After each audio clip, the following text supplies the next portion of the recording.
શાળા અમારી તીર્થભૂમિ, જ્ઞાન ગંગા જ્યાં વહે.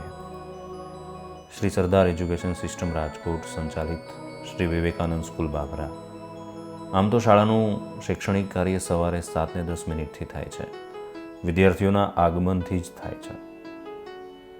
શ્રી વિવેકાનંદ સ્કૂલ દ્વારા બાબરા શહેર તેમજ બાબરાથી દૂર આવેલા બાબરા તાલુકાના ગામડાઓને પણ શૈક્ષણિક કાર્યમાં આવરી લે છે. શાળા દ્વારા બસ સર્વિસ પણ પૂરી પાડવામાં આવે છે અને વિદ્યાર્થીઓ ગામડેથી શાળા સુધી ઉત્સાહપૂર્વક પોતાનું શૈક્ષણિક કાર્ય કરવા માટે આવે છે. સૂર્યોદય સાથે જ સવારની ઉગડતી ક્ષિતિજ સાથે વિદ્યાર્થીની બંધ આંખોમાં સરસ્વતીનું સ્મરણ કરવામાં આવે છે. પ્રાર્થના એ આત્માના ખોરાક રૂપે વિદ્યાર્થીની કાલીખેલી ભાષામાં માં શારદાને રીઝવવામાં આવે છે. જ્ઞાનની સાથે ગમત તો જ્ઞાનની ચકાસણી પણ થાય છે. દરેક વર્ગમાં HD CCTV કેમેરા તેમજ ઓફિસમાં તથા ઓનલાઈન સતત નિરીક્ષણ વ્યવસ્થા છે અને આ વ્યવસ્થાથી જ જરૂરી માર્ગદર્શનો પૂરા પાડવામાં આવે છે.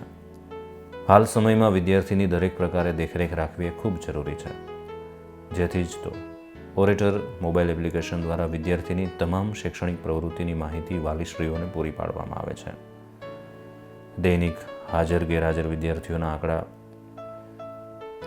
વિદ્યાર્થીની SMS દ્વારા વીકલી ટેસ્ટના માર્ક મૂકવામાં આવે છે અને જરૂરી પરિપત્રો આ એપ્લિકેશન દ્વારા પહોંચાડવામાં આવે છે.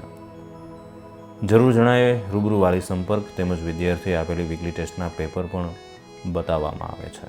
સાથે સાથે 6 માસિક પરીક્ષા તેમજ વાર્ષિક પરીક્ષાના પેપર પણ બતાવવામાં આવે છે.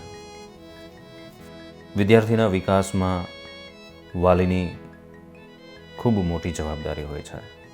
આ જવાબદારીઓના ભાગરૂપે શાળામાં સમયાંતરે વાલી મિટિંગ પણ યોજવામાં આવે છે. બાળકોમાં સકારાત્મક વલણ આવે તે હેતુથી સૌરાષ્ટ્ર ગુજરાતના આજની વાર્તાના મૂળ શીર્ષક સાથે શ્રી શૈલેષભાઈ સગપરિયાના મોટિવેશનલ કાર્યક્રમ પણ યોજવામાં આવે છે.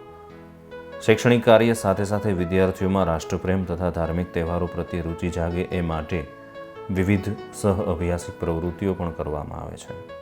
જેમાં સ્વતંત્રતા પર્વની ઉજવણી, પ્રજાસત્તાક પર્વની ઉજવણી, જન્માષ્ટમીની ઉજવણી, રક્ષાબંધનની ઉજવણી, ગ્રીટિંગ કાર્ડ સ્પર્ધા, ગુરુ પૂર્ણિમા ઉજવણી, યોગ દિવસની ઉજવણી, હોળી ધૂળેટીના પર્વની ઉજવણી, વિજ્ઞાન મેળો, શૈક્ષણિક પ્રવાસ અને રમતગમત સ્પર્ધાઓ.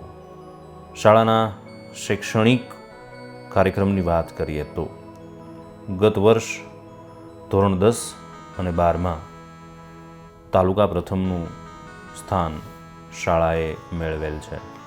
જેમાં તાલુકા પ્રથમ રાછડિયા હર્ષિતા અને HSC ધોરણ 12માં તાલુકા પ્રથમ મકવાણા રિદ્ધિએ શાળા પરિવાર તેમજ પોતાના પરિવારનું ગૌરવ વધારેલ છે. બાળકોના વધારાના શૈક્ષણિક જરૂરિયાત માટે ડે સ્કૂલ અભિગમ પણ અપનાવવામાં આવે છે. જેમાં અઘરા વિષયોનું સોલ્યુશન આપવામાં આવે છે. આ સંસ્થા શીલમ પરમ ભૂષણમ આ સંસ્કૃતના શબ્દોને ચરિતાર્થ કરીને પોતાનું શૈક્ષણિક કાર્ય કરે છે.